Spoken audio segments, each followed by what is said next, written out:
Tumayong hapon pag-usap, mga igsoon ko ni Kristo.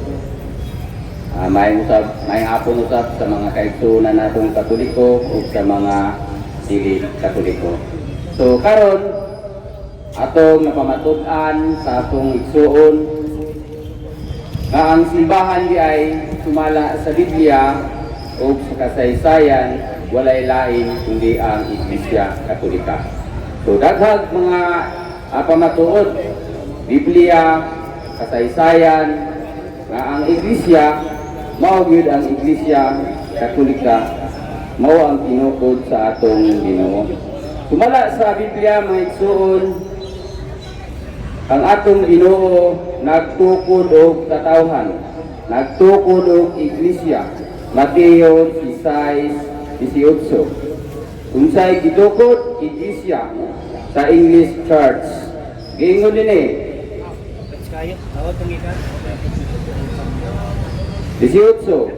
Ingon ang atong Ginoo, busa sultihan ko ikaw si Pedro o ibabaw niining bato. Kukuron ko ang akong iglesia o bisan gani ang kamatayon, dili gayud makabuntog niini. O ang iglesia nga gitukod ni Jesus Christ, diha kang San Pedro, gihatag niya ang tanan niyang mga otoridad. Gihatag niya kang San Pedro ang otorite, gahom. Ingon siya dinhi sa 19. Ihatag ko kanimo ang mga yawi sa gingharian sa langit. Ang imong idili dinhi sa yuta, idili usab dito sa langit. Ug ang imong itugot dinhi sa yuta, itugot usab dito sa langit. So, ang pagtukod sa atong Ginoo o katawhan, itukod niya diha kang San Pedro o sa pagdumala ni San Pedro, ihatag niya ang otoridad. Usa man yung putana naman si pastor. Aron mahibawaan ba nga dili tinuod ang iyang isulti? Ay, guman na lang. May tungod sa bunyag. Kasi mangutan na lagi ko. Guman sa bunyag. Sige. Tinuod ba? So, ang atong Ginoo, nagtukod og katawhan o gitagaan niya sa tanan niyang gahom. O ang atong ang katawhan, gisugo niya nga mao'y mubunyag sa tanang katawhan sa tibuok kalibutan. Gingon niya din Mateo 28:19. Busa panlakaw kamo ngadto sa tanang katawhan sa tibuok kalibutan. O himuha sila nga akong mga tinun-an o bunyagi sila sa ngalan samahan sa anak o sa Espiritu Santo. O tudloi sila pagtuman sa tanan nga akong gisugo kaninyo. O hinumdumi ako makuban kaninyo sa kanunay hangtod sa katapusan sa kalibutan. So ang katawhan diay sa Ginoo gisugo nga mamunyag sa tanang tao o mao diay ang simbahan nga mao day naay otoridad nga mubunyag sa tanang mga tao in terms of Christianity. So naunsa naman nga daghan mga asikta, mga sulpot nga nagbunyag sila gamit ang pangalang Kristo. Nga sumala sa Biblia, ang Ginoo raman, ang simbahan sa Ginoo mo'y gisugo nga mubunyag sa tanang mga tao. Diha sa Efeso 1:23, Efeso 3:10, nga masayra nato ang tibuok kamatuoran diha sa simbahan. Ang tanan diayong kamatuoran masayra nato sa simbahan sa atong Ginoo, dili sa simbahan nga mga tinukod lamang pastor. O ang simbahan, Efeso 1:23, mao'y kahimpitan sa tanang katawhan. So mahimpit diay ang tanang katawhan pinaagi sa simbahan nga gitukod sa atong Ginoo. Nga naman, tungod kay ang simbahan mao ang ibinlan sa tanang kasuguan. Kay si Kristo mao ang kamaturan, the full truth, the whole, ang tanang kamaturan, si Kristo o ang tanang kamaturan na diha sa iyahang simbahan. Mao nga masayra nato ang tibuok kamaturan na sa iyahang simbahan. O ang simbahan mao'y pakahatag sa tanang kahimpitan. Nga naman, tungod kay naa diha ang tanang mga sakramento nga gibili ni Jesus Christ diha sa iyang simbahan. Siyempre, alangan og ang iyahang mga kasuguan, ibili niya diha sa simbahan ng tinuod og tao. Siyempre diha gyud niya ibilin sa iyahang simbahan. Niingon din sa Lucas Kapitulo 10, versikulo 16, ang mamati kaninyo, mamati kanako, ug ang magsalikway kaninyo, magsalikway kanako. Ug ang magsalikway kanako, magsalikway usab sa nagsugo kanako. So kung ang katawhan sa Dios, ang simbahan sa Ginoo imong gisalikway, sama ra di ay nga ang Dios imong gisalikway. Natural. Kaysa Kolosas 1:18, si Kristo ang ulo sa iyahang simbahan o ang simbahan mao ang iyang lawas. Efeso 5:23, ang simbahan mao ang lawas ni Kristo o ang simbahan mismo mao iyahang pagaluwason. Sakto kanang mabasa sa buhat 20:28 nga ang giluwas si Kristo pilagi siyang dugo, ang iyahang simbahan mao ang iyang katawan. Pero magbantay kita mga igsoon kaya natong Ginoo nagpasidaan. Mateo 24:4 hangtod sa 5, ningon siya nga magbantay kamo sa umaabot nga panahon. Daghan mo gamit sa akong ngalan, daghan mo gamit nga Kristo ug daghan ang malimbungan. So daghan na karon ang igamit nga Kristo ug daghan ang alimbungan. Isa sa mga kapagtulunan, isa sa mga agibili ni Kristo diha sa iyang simbahan kaning bunyag. Ingon ang atong Ginoo, Mateo 28:19, nga ang tanang katawhan bunyagan. Wala siya nangingon nga dagkulang bunyagan. Wala siya mangingon lalaki lang. Wala po siya mangingon babae lang. Ang iyang ingon nini, ang tanang katawhan sa tibuok kalibutan. Usa, ang Iglesia Katolika nagbunyag gayud sa tanang mga tao. Mao gayud ang nagtuman sa kabubuton sa Dios. Kay ang tanang tao ibunyagan, bata tigulang. Sakto ang isulti, ang ibuhat sa simbahan, subay sa kabubuton sa Dios. Nga naman, tungod kay ang bunyag paghugas sa sala, buhat 16:22-16. Kay kita aduna kitay sala nga gitawag nato original sin. Gani sa Salmo 51 nga ang bata aduna nay sala. Ingon ni 5. Dautan ako sukat ako mahimugso ug makasasala sukat ako ipanampon.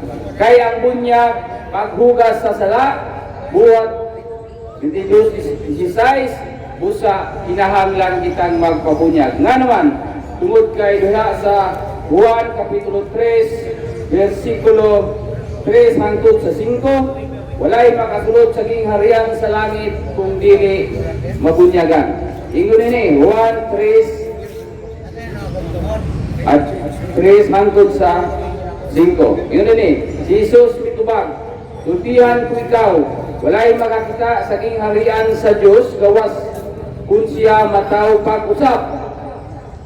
Nagpasabot kini og bunyag. 4. Unsaon man pagkatao pag-usap sa usa ka tawo nga gulang na, nangutana si Nicodemo. Dili niya mahimo ang pagsulod sa tiyan sa iyang inahan aron magpakatao pag-usap. Jesus mitubag, "Sultihan ko ikaw, walay makasulod sa gingharian sa Dios gawas kung mataw siya pinaagi sa tubig ug sa espiritu." So kinahanglan gyud ay mataw pag-usap pinaagi sa tubig ug espiritu nga mao ang bunyag. Wala sa mga scholars, Bible scholars, na ang ipasabot sa Juan 3:3 hangtod sa 5, nagpasabot kini og bunyag. Busa kung dili dai kita mabunyagan, dili kita makasulod sa gingharian sa langit. So magbantay kita mga igsoon kung ang kanang bunyag nga imong naangkon gikan na sa mga pastor, gikan na sa simbahan nga gitukod og tao, wala gyud nay authority. Kay ang authority ang gahom nga gikan sa Ginoo na gibilin niya diha sa iyang simbahan.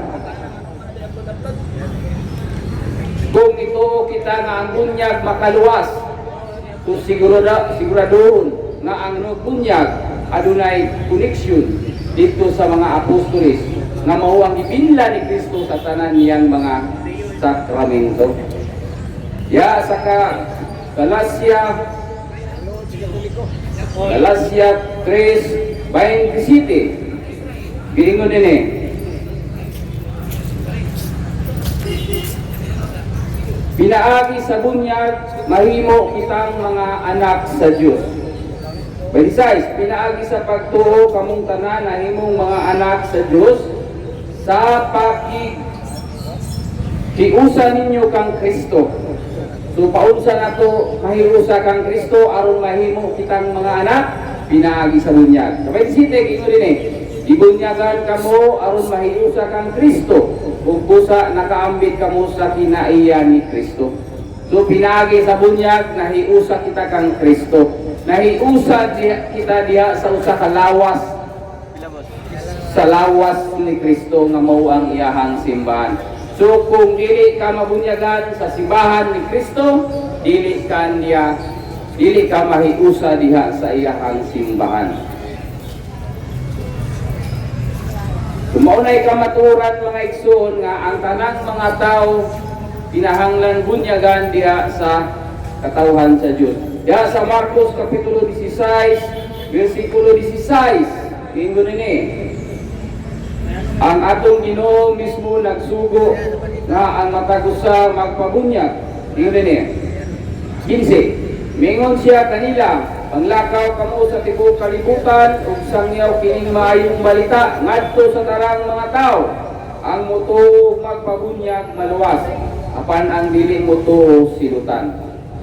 So kung mutuo dita sa katawhan sa Ginoo ug magpabunyag, maangko nato ang kaluwasan. Apan kung nagdumili kita, mahimo kitang silutan.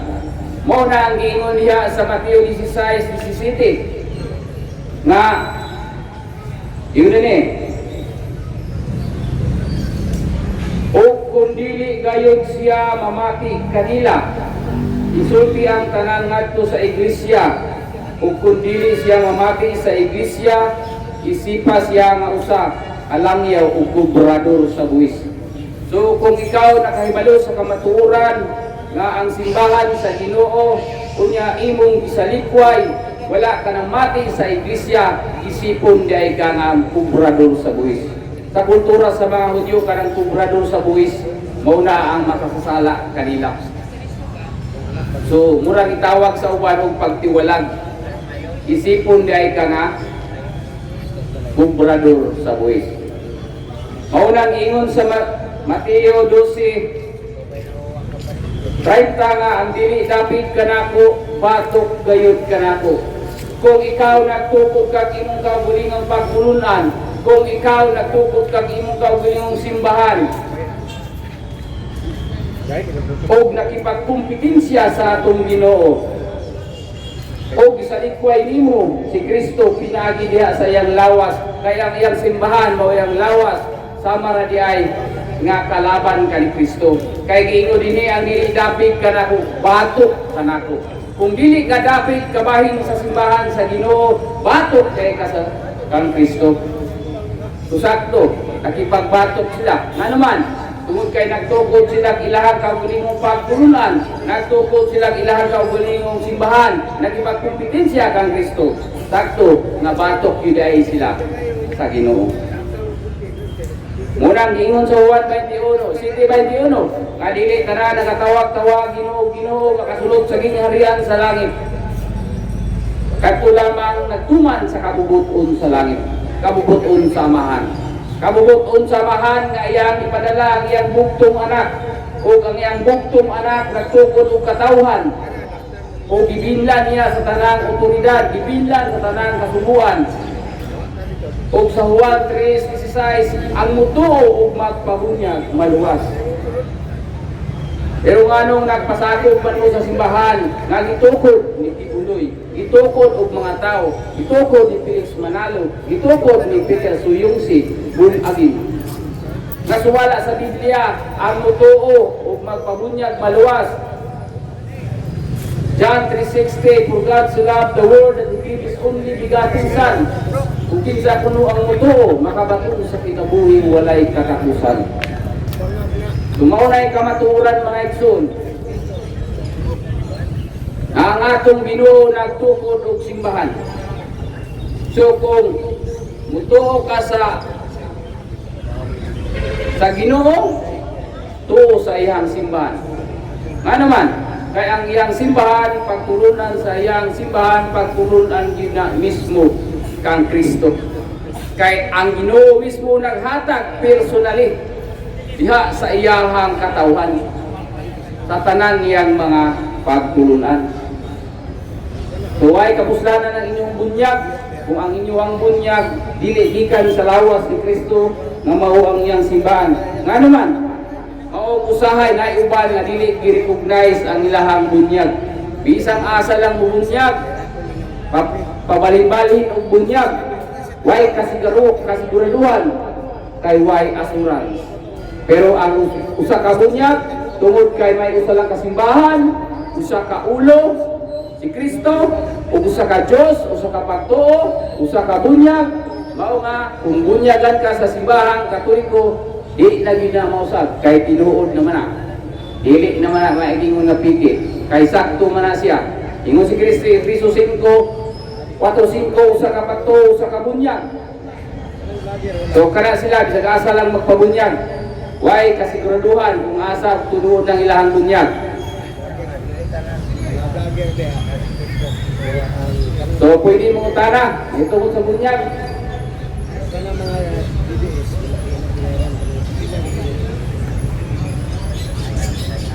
Pastor Peter.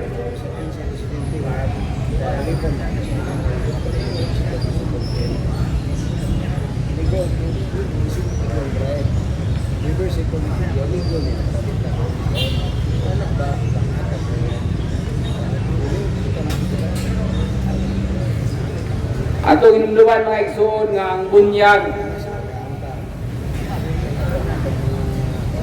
gamitan og tubig buhat G Square City. O ang formula Mateo 28:19, Amahan, Anak ug Espiritu. Tumaw na isaktong bunyag gamitan og tubig o ang pulong Amahan, Anak ug Espiritu Santo. Tumutana ka, mutana lang ha, bahay bunyag. Ay lang sa wali, unya na lang wali, mutana lang. Dipinsado ka kayo. Dipinsado ka na Pastor Peter. Hello, may nga po, nindot kayo na kayo kung kaatbang mo dipinsado kayo ba?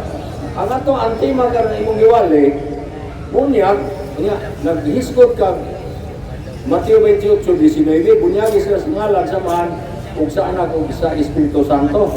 Ang ibunyag, ngalan man sa Amahan. Kanya karon sa pag-atol nga pagbunyag, ngalan ba sa Amahan? Kinsa may ngalan sa Amahan karon? Kumbaga, kinsa ngalan kay exclusive ngalan man. Punta sa kay ngalan, doon na ngalan ang Amahan. Kumbaga lang, ang akong pangutana o naabay nga kinsa may ngalan sa Amahan. Kay ngalan sa Amahan din sa Biblia, si Yahweh man. Punta sa motivation. Ako si Kapulano, bunyagan ka na ko sa ngalan sa Yahweh. Karon kay bunyagan mo sa Amahan. Nagsumay-sumay ng mga tawanan nagsundog-sundog na nasulat. Diwa kasabot. Tuwaga akong pangutana. So, salamat sa pangutana. Usama sa akong giingon, ang sakto ang naay authority to interpret the scripture is the church. Church nga gitukod ni Kristo, church nga gibilin ni Kristo sa iyang tanang kasubuan. So, pag ingon ni Kristo nga Mateo 28:19, ingon din mo ni yang sugo. Si Jesus Christ mismo mo nagsuguan niya, ingon siya.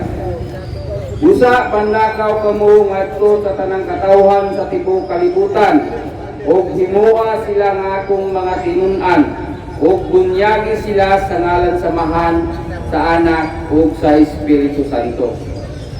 Ug tudloy sila sa pagtuman sa tanang nagdugo kaninyo. So gituman ni sa simbahan nga ang tanang tao bunyagan sa ngalan samahan sa Anak ug sa Espiritu Santo. Nga naman tungod kay sugo ni mismo sa ato ang Ginoo. Karon, nganong naa may giingon din nga bunyagan sa ngalan ni Kristo? Buhat kapitulo 2 bersikulo 38. Memorize kay nila. Yun din eh. Yun din eh. Kinsay nagsaysay ali San Pedro. Ingon si San Pedro. Unya mingon si Pedro kanila. Ang tagsa-tagsa kaninyo kinahanglan maghinulsol o magpabunyag sa ngalan ni Jesucristo aron pasaylungon ang inyong mga sala.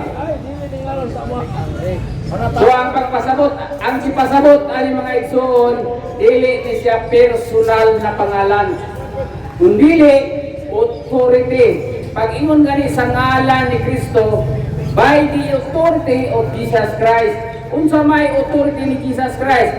Maunang Mateo 28:19 kanang iyahang sugo. Kanang ingon siya nga bunyagan ang tanang tao sa ngalan samahan sa Anak ug sa Espiritu. Isa-isay ni San Pedro nga ang matag usa kinahanglan magpabunyag sa otoridad ni Kristo o sa kasuguan ni Kristo. Dili literal na, dili personal na kanang name, personal name, kundi by the authority of Jesus Christ. Unsa man ang authority ni Jesus Christ sa pagbunyag, mao nang Mateo 28:19. Kinahanglan bunyagan sa ngalan samahan sa Anak ug sa Espiritu. Mao ni ang sugo sa atong Ginoo. Anong di man mamutuman ang Jesus Christ no may nagsuguan ng 28:19? So kung wala mo nituman ana, ani supak mo. So mo gid exacto pod nga magsusupak. So, sunod pa mo tanang. Kung ingon kang pangalan sa Diyos, o sa Old Testament, ang pangalan sa atong Diyos is Yahweh. Then, Jesus Christ, O sa Espiritu, Paraklet, no? Paraklet. Pero ang sugo sa atong Ginoo, Mateo 28:19, in the name of the Father, and of the Son, and of the Holy Spirit. Maunay, sakto nga, bunyag. So, Pastor Peter, maunay sakto bunyag, Pastor Peter ha? Kaya sugo ni Kristo. So, sunod pangutana, nanakot? Nice one. So, bro. So, dito lang siguro nga kung kamay nga pambit, kay wala na may mutana. Gusto lang akong masulti nga ang simbahan sa Ginoo na diya niya tugyan ang tanan niya kasubuan, tanan mga sakramento diya sa iyang simbahan. So, daghang salamat.